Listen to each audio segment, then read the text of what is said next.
Planning is very poor. A lot of people don't plan. Oh, God will do it. It is where.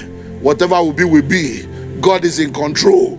We throw out all these lazy, mentally lazy, religiously blind statements. Just God, you just throw God, as if God will come and do for you what he has empowered you to do. So we don't plan well, we don't prepare well, and then we end up having a bad result, and we turn around to say it's village people. Whereas you are the one that did not do what you're supposed to do. Maintenance culture. Look all around you. You find that there are a lot of places, buildings, properties, electronics, gadgets that have been bought, and then you find out that few days later, few weeks later, few years later, they are no more the way they are supposed to be. Why? Because there is no maintenance. It is not being maintained. It is what? It is not being maintained. And when you look at what's happening all over the world, you realize that a lot of people that have labored for 10, 20, 30, 40 years of their life, that are supposed to be relaxing and enjoying life right now, are finding themselves back in the labor market, are finding themselves having to depend on their dependents and depend on people to survive. And that is not the plan of God for your life. Proverbs chapter 4 and verse number 7 says, wisdom is the principal thing, therefore get wisdom, and in all you're getting, get understanding. Another translation says, getting wisdom is the most important thing that you can do, but along with your wisdom, develop common sense and good judgment. So this series is to help prepare you for that inevitable season of your life, where whether you like it or not, everyone will have to retire one day, because nobody grows young. Every day you wake up, life is in session. There is no rehearsal, no room to rehearse for life. Every day you wake up, life is in session. So I want you to make sure you spread the word around, and spread the word around your network, and get this series. Take notes and make sure you don't miss any of these services in the next 3 weeks. So we're going to be covering different ground. We're going to be looking at the inevitables, so that you will know that these things are sacrosanct. Then we're going to be looking at definitions, just to give us clarity and understanding about this topic, Retirement Planning Masterclass. And then we're going to be looking at the seasons of life, just to share a few wisdom tips and give clarity on how to manage the seasons of your life.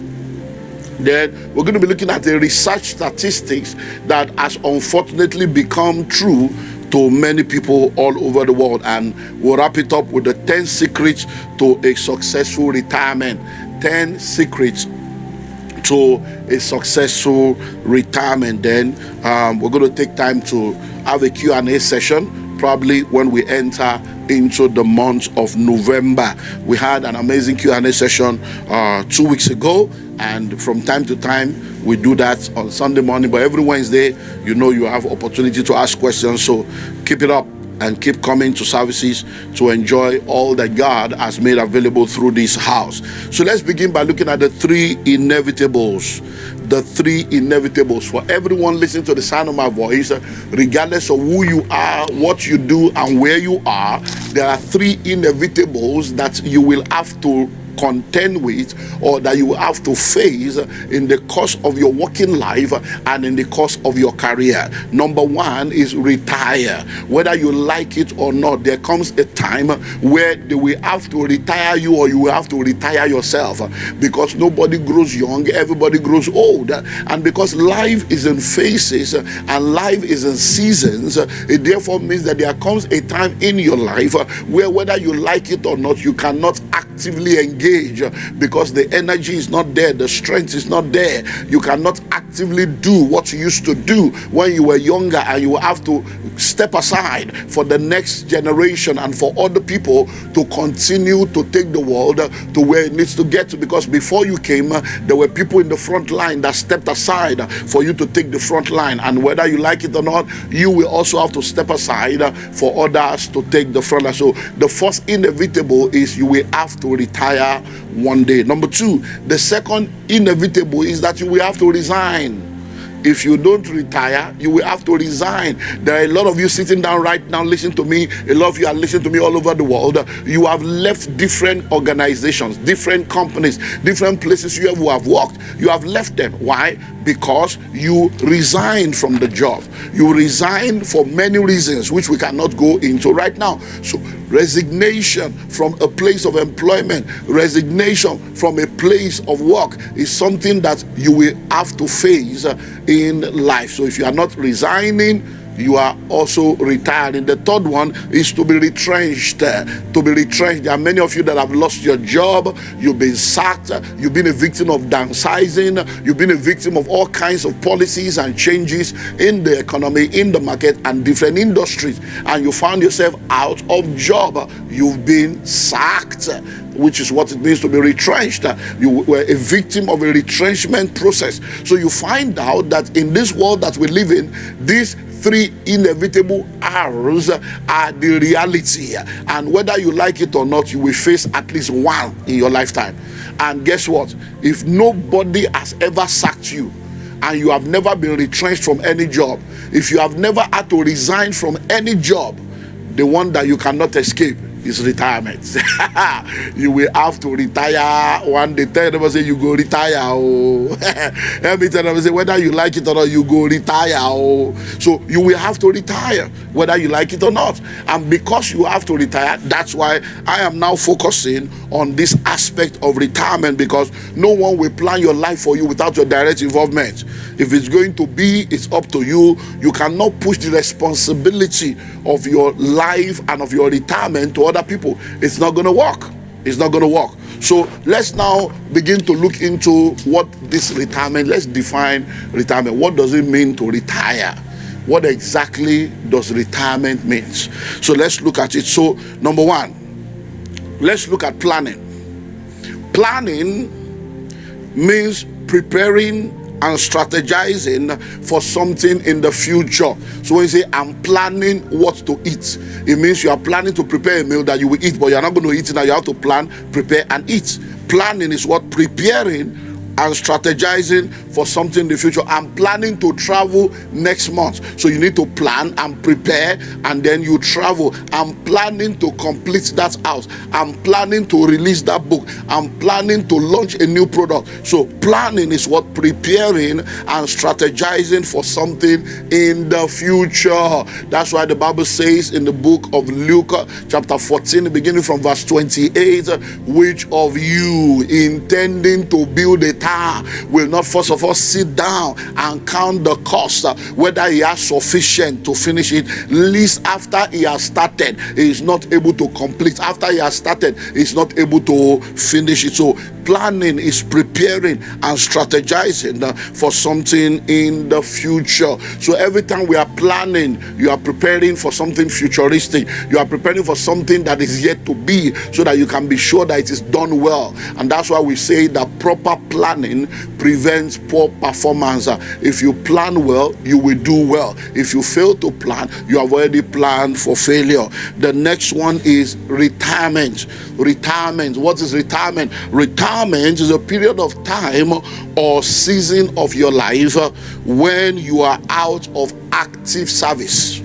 Retirement is a period of time or season of your life when you are out of active service. Active service. So when you say you are in active service, you are either in 9 to 5, or you are in 5 to 9, you are in 7 to 7, or 7 to 7, 8 to 8. So you have hours of working. So when you work at least 12 hours a day, you are in active work. So anything that takes more than 60% of your time is a full-time job. Full-time does not mean you are doing it 100%. It means anything that takes 60% of your time is a full-time job. So people have a 12-hour day week, they have a 40-week work week, and then you find out that when you are in active service, that means you are waking up every day, you are going to work, you are going to your business, you are doing the grind.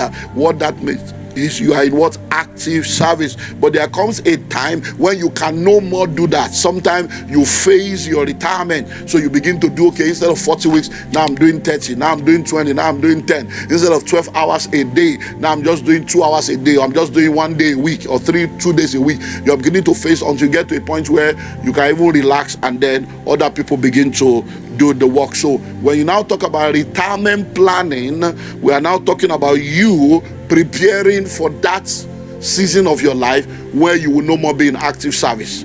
Preparing for that season of your life where you will not have the strength and the energy to run around the way you are running around right now. And guess what? Where you may not have the kind of income you are getting right now, because once you retire, you are not going to be getting full benefit anymore. If you have a pension plan, then you're going to be limited by the meager income through the pension plan if you have not planned for that retirement, which is why we're talking of retirement planning. So planning, preparation, maintenance culture are alien to us. And that's why when you want to become successful, you need to plan, you need to prepare. When you become successful, you need to maintain what you have achieved, maintain what you have acquired. But when you look at this part of the world, you realize that maintenance culture is very poor. Planning is very poor. A lot of people don't plan. Oh, God will do it. It is where whatever will be. God is in control. We throw out all these lazy, mentally lazy, religiously blind statements. Just God, you just throw God as if God will come and do for you what he has empowered you to do. So we don't plan well, we don't prepare well, and then we end up having a bad result, and we turn around to say it's village people, whereas you are the one that did not do what you're supposed to do. Maintenance culture. Look all around you. You find that there are a lot of places, buildings, properties, electronics, gadgets that have been bought, and then you find out that few days later, few weeks later, few years later, they are no more the way they are supposed to be. Why? Because there is no maintenance. It is not being maintained.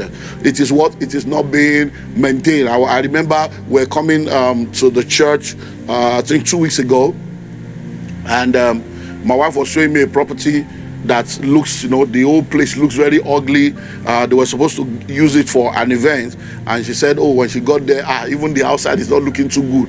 So she was showing me. I said, you have shown me before. He said, it's just that. I said, hey, that this thing you are saying is ugly now.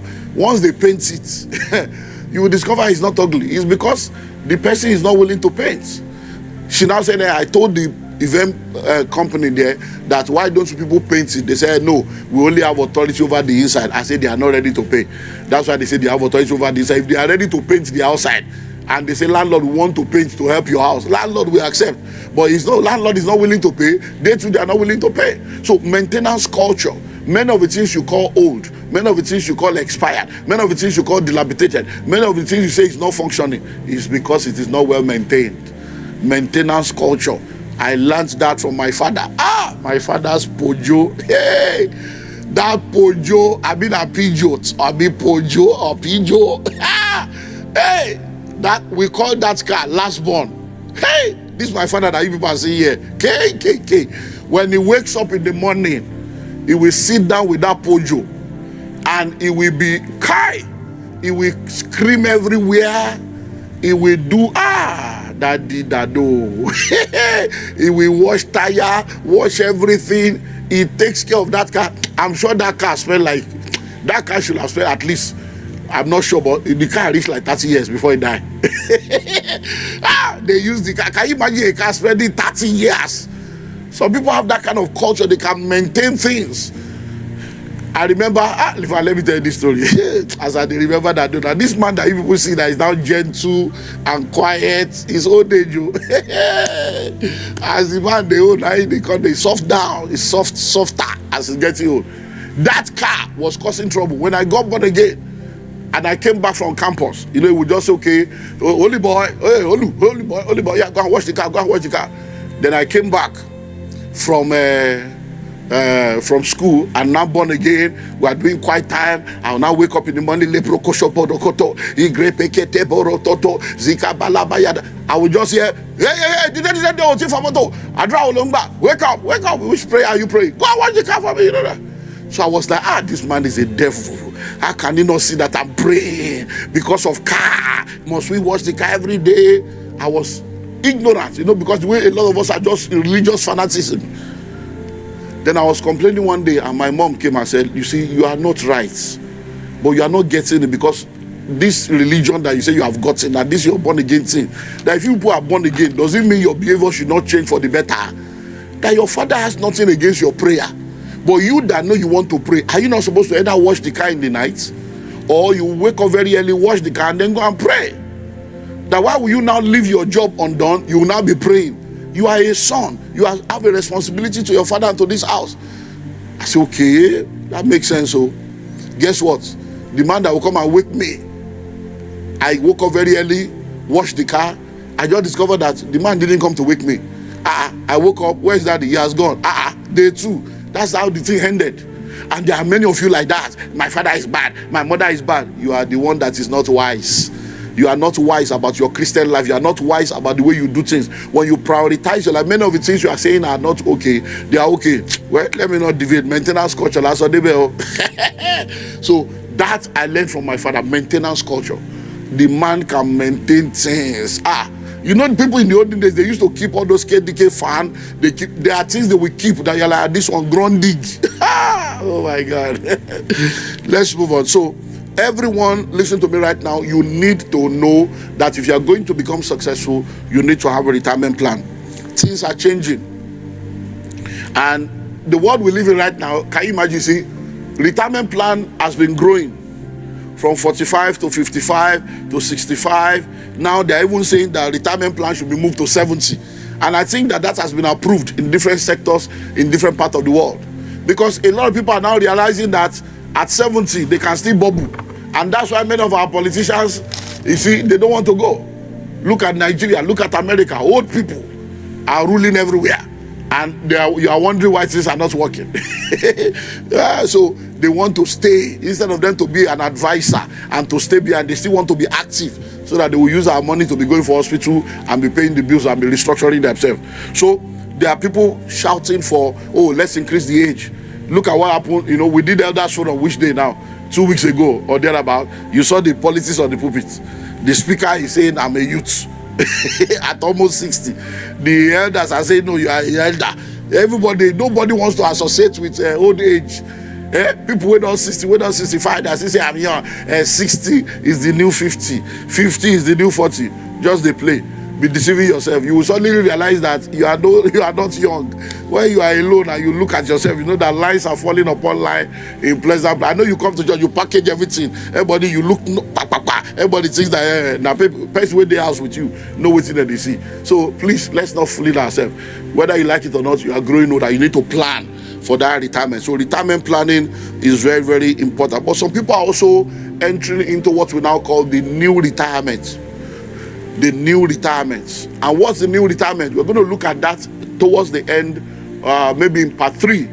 And the new retirement is a concept that has been brought to the front burner in the last 10-15 years, and is you taking responsibility for your retirement by fixing your retirement age and putting systems and structures in place to ensure you retire early and you retire rich.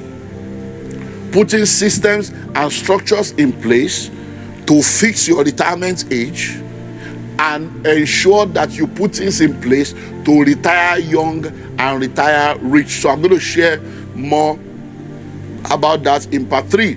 When I was 20, in my middle to late 20s, I did a 30-year plan for my life.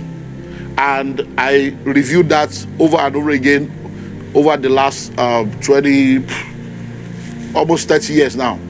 Now, I've reviewed that. When I was in my late 20s, I had a plan that by the time I'm 30, this must have happened. By the time I'm 40, this must have happened. By the time I'm 50, this must have happened. And my plan is that by the time I'm 50, I should be set for retirement and everything I need should be sorted out. And you find out that everything I plan, I have surpassed it. Life happens, challenges happen, uncertainties come, but because of that plan, I'm in a better position than many people my age. I'm in a better position than many people that are at the same season of life with me. Why? Because at the age of 24, 25, I had a clear direction of what I wanted to do with my life. By the age of 27, 28, I had to sit down and have a plan for the next 30 years of my life. And that's very, very important. So if you are listening to me right now, especially those of you that are younger, I'm so excited because we have a lot of young people in this church. Nigeria is presently a young country. Africa is a young continent. 75% of Nigerians are below the age of 35. And here in this church, we have a lot of young people.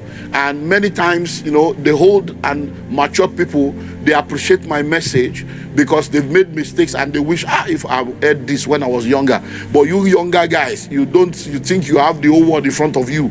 You are just having this idealistic view about the world, delusion of grandeur. But you don't understand that it doesn't work like that.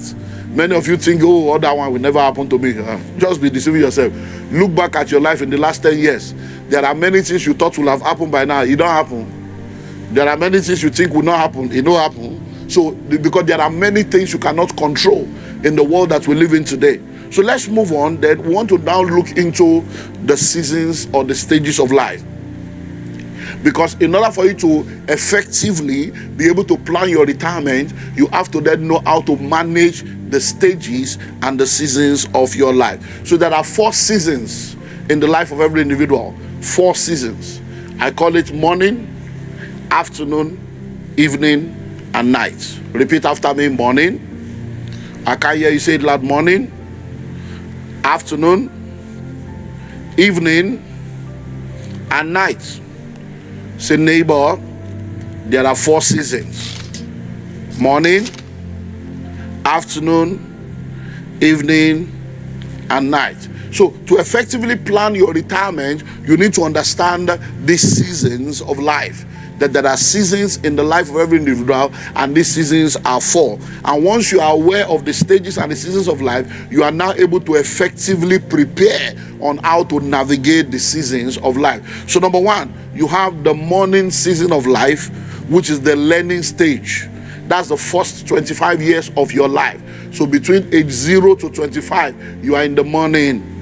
The Bible says in Ecclesiastes chapter 10, beginning from verse 15 all the way, it says, the labor of the foolish wearies every one of them, because he knoweth not how to go to the city. He says, woe to you, O land, when your king is a child that eats in the morning, and your prince, blessed are you, O land, when your prince is a son of noble that eats in due season. So the morning is a season. He said, woe to you when your king is a child that feasts or eats in the morning.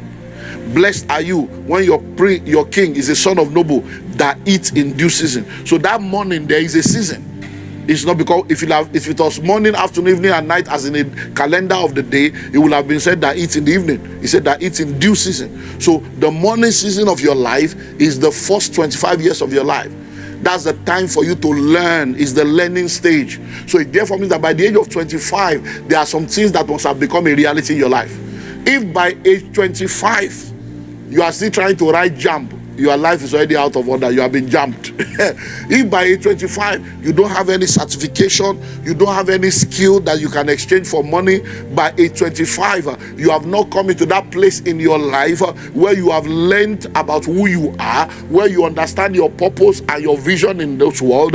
You have not come to that stage in your life where you are able to learn what you will use to earn. Then your life is already out of schedule. So I see a lot of people thinking they are young. You are not. Hello, young boy, you are not young. People can be telling you, oh, you look 16. You know you are not young. Many of you are already growing old. And you think you are young. 25 is not young. Go.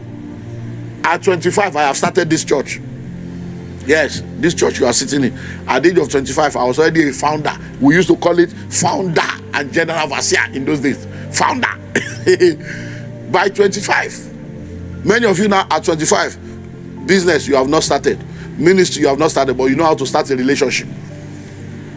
That's all you know how to start. Relationship. I'm in a relationship. You are 16, you are in a relationship. You are 18, no vision, no direction. You have not started business, you have not started any company, you have not started any organization, you are not making money, but you know how to start a relationship. By 25, many of you have run through, your body count is ridiculous. That is like air fire rate to power 2. At 25, your body count is like a thermometer. 25, and you are in church wondering why the devil is ruining your life. At 25, you had done 3 boyfriends, 3 girlfriends, 5, 6. Who did this to you? And you are not learning anything. They now employ you. You can no brain. They employ you no skill. They employ you no discipline. You can't produce. So the first season of your life is what? Is the learning stage. Is the morning. That's when you're supposed to learn so that you will know what to do at every point in time. If you mess up your morning, it will affect every other aspect of your life. Many of the things that people are doing now in their old age is catch up. They are playing catch up because they miss it in the morning. And that's why we have a problem in Africa, because a lot of people are going through what we call the black tax. Parents that have messed up their morning are now using the evening of their life to mess up the morning of their children. They are now putting load and burden upon the children that the children are not supposed to bear. I don't know if you remember the drama we watched, weeks ago. The drama that we watched where the parents, I think it's the same elders around there now. The drama we watched where the parents, the boy was calling the father that he will no more be able to pay. And the mother said, you go pay, as if he's their God. Pay what? Say, because school fees has increased, house rent have increased, I need to take care of my family. You go pay, look at the way the woman was doing, you go pay. What have you done with your own life that you are now waiting for children to pay and be taking care of you? Because there are many things that we just, many times. I remember I was having an Insta live session with my friend Reverend Samadiemi a while back, maybe 2 years ago or something, and I asked him a question that this prayer that we normally pray, when your parents will now say Oma Sheru Efwen, when you bless your parents and they say children too will do the same to you. So I said, this prayer, is it a blessing or a curse? Is that prayer a blessing or a curse? Yeah, I understand their heart is a blessing, but are you saying now that me now, after living my life, now I will now be waiting for my children to be the one that will sustain me? What have I been doing with my own life that I cannot take care of myself? So whatever the children are bringing is not supposed to sustain you. Whatever they are bringing is supposed to just be a blessing. Honor your father and mother. Honor is not a levy. It's something you do out of your free will and out of an act of worship and honor. So many people now, their children are their retirement plan. Chinedu, you never send money. Nkechi, what's in the happen? Oh, you want make we die? You don't want make we chop? What nonsense? What's that? Your children are not your retirement plan. And listen to me, where your ancestors have failed you, you cannot afford to fail your descendants. So if you are listening to me right now and you're already in that dysfunctional family, you have to now tell yourself, if I'm coming from a dysfunctional family will not come out of me. I'm going to change the story and change the narrative. Then you begin to do something different. The Bible says it is the parents that lay up for the children, not children that lay up for the parents. So manage your morning season very well. Those of you that are young now, you still have enough time to make adjustments. You still have enough time to make adjustments. You still have enough time to make adjustments. Don't carry load that will ruin your life. Number 2, the afternoon season of your life or the ending stage of life. Afternoon season of your life or the ending stage of your life. This is what we call the ending stage, between the age of 26 and 50. Age 26 to 50. So once you are between age 26 to 50, afternoon don't come. Oh. Many of you are 30 now, you think you are young. Your afternoon or something law. Afternoon is going. You're already about to enter evening news. A whole 25 years, a quarter of a century, a year, quarter of a century gone. You think you are still young, you are playing games around, messing around. Instead of you to sit down, face something. They give you a job, you mess up, they sack you, you go this side, all these people, they all these rich people, all these business owners, they are not good. If it's easy to start a business, go and start one. If it's easy to start, why did your father or your grandfather not start a business to employ you, to be paying salary? Instead of you to humble yourself, they give you a job, stay there and do something with your life. You are arguing. So, afternoon. It is in the afternoon that you marry. It is in the afternoon that you give birth to all your children. So it is the ending stage. Guess what? It is what you learn in the morning that you will use to earn in the afternoon. So if you didn't learn trade, you did not learn. Skill, you did not learn. School, you did not go. So you came into the afternoon. I'm a slave queen. I am the table. Anybody that is talking to me, talking stage, 10 million. Stupid people. stupid people, completely foolish people.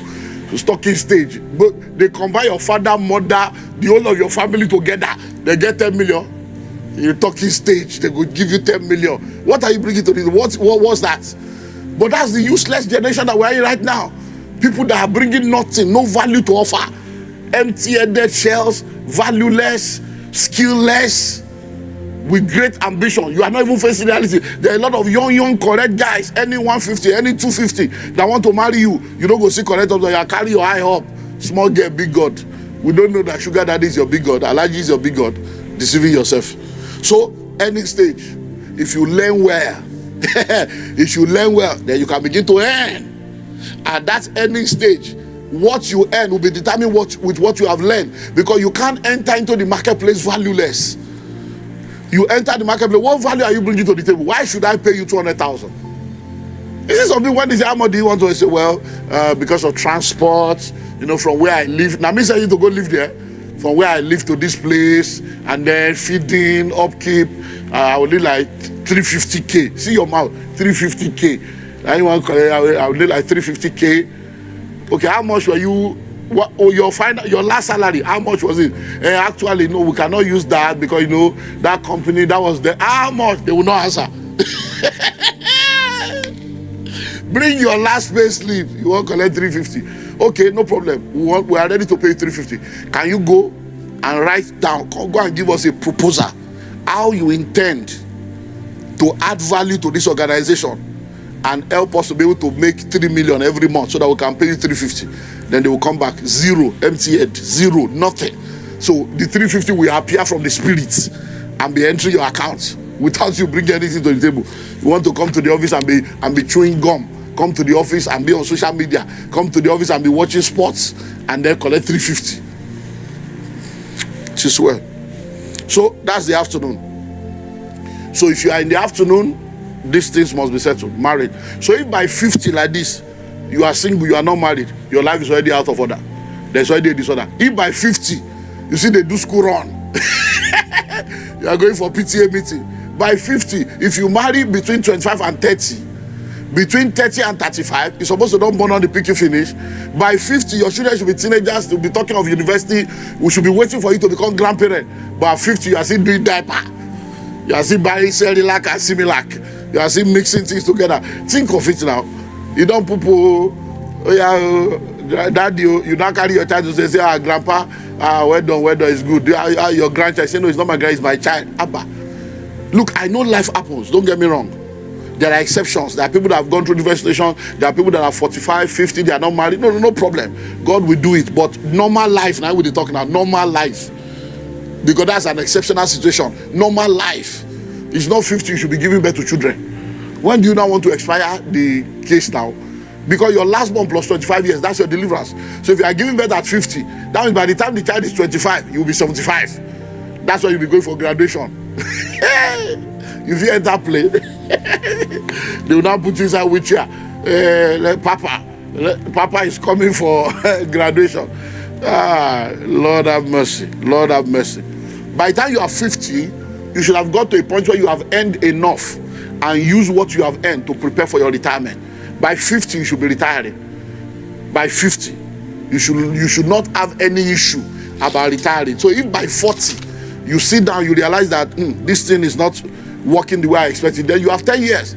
That's why they say a fool at 40 is a fool forever, and they say life begins at 40, because by the time you are 40 years old, probation is over, wilderness is over. You should be entering the promised land. So you now say the next 10 years, you become very intentional about some things that you do. You remove some things, adjust your life, so that by the age of 50, by age 50, no more children. By 50, you are not talking marriage. By 50, you are not a tenant. If by 50, you are still a tenant, bro, life is out of order. So it's a disorder.